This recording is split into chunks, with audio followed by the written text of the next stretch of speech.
Assalamu alaikum student mathematics 4024. Welcome to Maths Guru. Students, I'm back with one more video on statistics. In this video, inshallah, we'll be looking how to find out the estimated mean of a group data. इस question में हमारे पास group data है और हमें उसका mean find out करना है। Group data का मीन जो है वो एस्टिमेटेड मीन कहलाता है, अप्रॉक्सीमेट मीन होता है, क्योंकि हम उसमें एग्जैक्ट जो है वो वैल्यूज़ फिगर आउट नहीं कर सकते।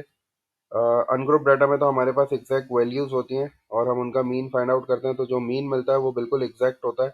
लेकिन जब ग्रुप डाटा का मीन फाइंड आउट करते हैं तो वो एस्टिमेटेड मीन होता है, एग्जैक्ट मीन जो है वो नहीं आता। तो ये वर्ड जो है आपको क्वेश्चन में भी मिलेगा, find out the estimated mean of a group data. तो एस्टिमेटेड का मतलब होता है कि ये थोड़ा सा अप्रॉक्सीमेट होता है, थोड़ी सी रफ वैल्यू होती है, एग्जैक्ट वैल्यू नहीं होती। थोड़ा सा देख लेते हैं कि ग्रुप डाटा और अनग्रुप डाटा में डिफरेंस क्या है। प्रीवियस क्वेश्चन जो हमने किया था वो भी टेबल फॉर्म में ही था, और मैंने आपको बताया था कि भाई अनग्रुप डाटा जो है वो समटाइम्स जो है वो बगैर टेबल के आता है। जब आपके पास नंबर ऑफ डाटा जो है वो स्मॉल क्वांटिटी में होता है, लेकिन जब number of data large quantity में होता है और रिपीट हो रहा होता है तो हम जो है उसको टेबल की फॉर्म में भी लिख सकते हैं। ये अनग्रुप डाटा था। अनग्रुप डाटा में एक चीज़ याद रखनी होती है, जो हमारी क्वांटिटी होती है ना वो बेसिकली सिंगल डिजिट में होती है। यहाँ देखो, क्वांटिटी हमारे पास मास थी और फ्रीक्वेंसी थी, तो मास जो है ये हमारे पास सारा का सारा जो है वो सिंगल डिजिट्स में था। लेकिन जब ग्रुप डाटा की बात करते हैं तो ग्रुप डाटा में ऐसा नहीं होता। ग्रुप डाटा में जो क्वांटिटी होती है ना वो कभी भी सिंगल वैल्यू नहीं होगी, वो हमेशा रेंज की फॉर्म में होगी। मतलब एक आपके पास लोअर बाउंड होगा, एक लोअर लिमिट होगी, और एक आपके पास अपर बाउंड या अपर लिमिट होगी। रेंज की फॉर्म में आपको डिफरेंट ग्रुप्स बने हुए होंगे, तो ये इसीलिए जो है वो ग्रुप डाटा कहलाता है। ये हमारी पहली क्लास है और इसका जो इंटरवल है वो 60 से 64 है, तो आप इसको क्लास इंटरवल भी कह सकते हो। तो ये इंटरवल्स की फॉर्म में हमें डाटा गिवन होता है, ग्रुप्स की फॉर्म में हमें डाटा गिवन होता है, इसी वजह से हम जो है इसको ग्रुप डाटा कहते हैं। ग्रुप डाटा का मीन फाइंड आउट करने के लिए हमें एक एक्स्ट्रा कॉलम बनाना पड़ता है। फॉर्मूला हमारे पास बिल्कुल एग्जैक्टली सेम है जो हम इससे पहले अनग्रुप जो हमने अनग्रुप डाटा का क्वेश्चन किया था टेबल वाला, उसमें जो हमने फॉर्मूला यूज़ किया था सिग्मा वाला, वही फॉर्मूला हम इसमें भी यूज़ करते हैं। लेकिन बस यहाँ हमें एक एक्स्ट्रा कॉलम बनाना पड़ता है, जो हम इस वीडियो में देखेंगे इंशाल्लाह। What is that column?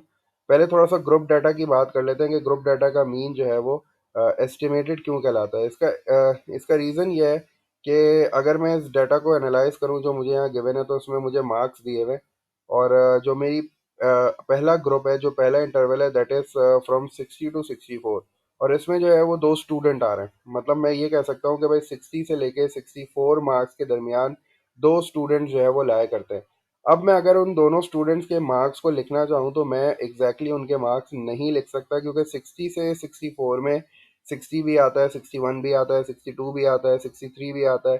तो मुझे नहीं पता कि स्टूडेंट के जो दो स्टूडेंट आ रहे हैं, या दो फ्रीक्वेंसी जो है या दो मार्क्स जो हैं वो कौन से मार्क्स हैं। वो 60 और 61 भी हो सकते हैं, वो 61 और 62 भी हो सकते हैं, वो 62 और 63 भी हो सकते हैं, और इसी तरह 63 और 64 भी हो सकते हैं। तो इस वजह से मैं जो है ना वो एग्जैक्टली अपने डाटा को जो है वो राइट डाउन नहीं कर सकता। इसी वजह से इसका जो मीन होता है वो थोड़ा सा रफ आता है, थोड़ा सा एस्टिमेटेड आता है। ठीक है, अभी जब मैं कॉलम बनवाऊंगा ना उससे और जो है वो बात क्लियर हो जाएगी कि क्यों इसको एस्टिमेटेड मीन कहते हैं। क्योंकि हमारे पास जो है वो एग्जैक्ट वैल्यूज़ नहीं होती। अगर मैं सिंपल लफ्ज़ों में बोलूँ तो हमारे पास जो है वो एग्जैक्ट वैल्यूज़ नहीं है। हम जो है वो ग्रुप्स की फॉर्म में अपने डाटा को एनालाइज करते हैं, क्योंकि हमारे पास काफ़ी सारा डाटा होता है, काफ़ी बड़ा डाटा होता है, तो हम उसको ग्रुप्स में ब्रेक डाउन कर लेते हैं। Let just look at the method, किस तरह जो है वो मीन, इसका एस्टिमेटेड मीन फाइंड आउट करते हैं। तो एस्टिमेटेड मीन का फॉर्मूला हमारे पास जो है वो बिल्कुल वही वाला है, sigma F multiply by X M. अब ये एक्स एम क्या है, ये जब नया कॉलम इंशाल्लाह उसको डिस्कस करेंगे, जो कॉलम इसमें बनना है, तो ये एक्स एम का वेरिएबल जो है वो क्लियर हो जाएगा, डिवाइडेड बाय सिग्मा एफ। वहाँ जो हमारे पास फॉर्मूला था उसमें sigma F multiply by x होता था ना, तो यहाँ एक्स के साथ एक छोटा सा एम भी आ गया है। इसको देख लेते हैं, ये एम क्या है, डिवाइडेड बाय सिग्मा एफ, ये तो वही चीज़ है। तो मीन का फॉर्मूला वही है, बस ये है कि थोड़ा सा एक कॉलम इसमें नया बनाना पड़ता है। उस कॉलम का रीज़न जो है वो बड़ा सिंपल सा है। वो रीज़न ये है कि लास्ट जो हमने क्वेश्चन किया था उसमें मैंने आपको बोला था कि हम एक कॉलम बनाएंगे एफ मल्टीप्लाई बाय एक्स। तो यहाँ भी हमें जो है वो एक कॉलम बनाना है, चूंकि हमें मीन फाइंड आउट करना है, तो हम यहाँ भी वो कॉलम बनाएंगे एफ मल्टीप्लाई बाय एक्स। लेकिन प्रॉब्लम ये है कि फ्रीक्वेंसी तो है मेरे पास, लेकिन एक्स की वैल्यू नहीं है। अब मैं एक्स की वैल्यू 60 लूँ कि 64 लूँ, तो यहाँ थोड़ी सी कंफ्यूजन आ जाती है, जिसकी वजह से मैं जो है वो एक एक्स्ट्रा कॉलम बनाऊंगा, जिसमें मैं इन दोनों की मिड वैल्यू जो है वो फाइंड आउट करूंगा, ताकि मुझे एक्स की एक वैल्यू पता चल जाए, जिसको मैं फ्रीक्वेंसी से मल्टीप्लाई करके एफ मल्टीप्लाई बाय एक्स वाला कॉलम जो है वो अपना बना सकूं। तो यही एक्स्ट्रा कॉलम है जो मुझे बनाना है। तो पहले मैंने अपना first column as it is यहाँ लिख दिया, उसके बाद जो नया कॉलम था उसको मैंने बोला मिड पॉइंट और उसको एक्स के साथ एम लिख दिया। एक्स जो है वो क्वांटिटी को रिप्रेजेंट कर रहा है, मुझे क्वांटिटी जो मेरे पास है वो मेरी मार्क्स है, और एम जो है वो मैंने मिड पॉइंट के लिए रख लिया, मतलब ये जो क्वांटिटी का मिड पॉइंट है। ठीक है। अच्छा, मिड पॉइंट निकालने के लिए you have to add these two. 60 और 64 को जब आप ऐड करके 2 से डिवाइड करोगे तो आपको मिड पॉइंट मिल जाएगा। तो ये 60 plus 64 divided by 2 will give मी 62। इसी तरह 65 और 69 को ऐड करके 2 से डिवाइड करूंगा तो मेरे पास जो मिड पॉइंट आ जाएगा वो 67 आ जाएगा।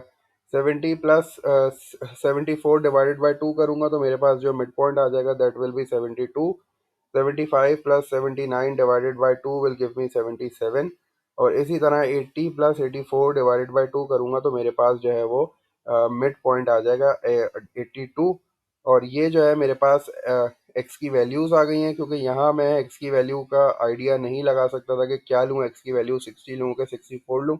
इसी वजह से मैंने ये कॉलम बनाया मिड पॉइंट का, जिसमें मैंने जो है वो अपने दोनों जो जो मेरी अपर बाउंड और लोअर बाउंड होता है उनको ऐड करके 2 से डिवाइड करके मिड पॉइंट फाइंड आउट कर लिया। ये मेरे पास अब एक्स की वैल्यूज़ आ गई हैं। फ्रीक्वेंसी का कॉलम मैंने ऊपर से देख के कंप्लीट कर लिया। फ्रीक्वेंसी का कॉलम बिल्कुल एज इट इज़ है, 2, 15, 25, 14, 4। फ्रीक्वेंसीज को मैंने एडअप कर लिया तो मेरे पास 60 आ गया। Total frequencies, total number of marks जो है वो मेरे पास 60 है। और लास्ट में मैंने जो कॉलम बनाना है वो product of frequency and the mid point बनाना है। तो F multiply by X M हो गया, इसका मतलब है 62 मल्टीप्लाई बाय 2 जब मैं करूँगा तो मेरे पास 124 आ जाएगा। फिर मैंने 67 को 15 से मल्टीप्लाई करना है तो मेरे पास आंसर आएगा 1005। Then I will multiply 72 and 25 तो मेरे पास आंसर आ जाएगा 1800।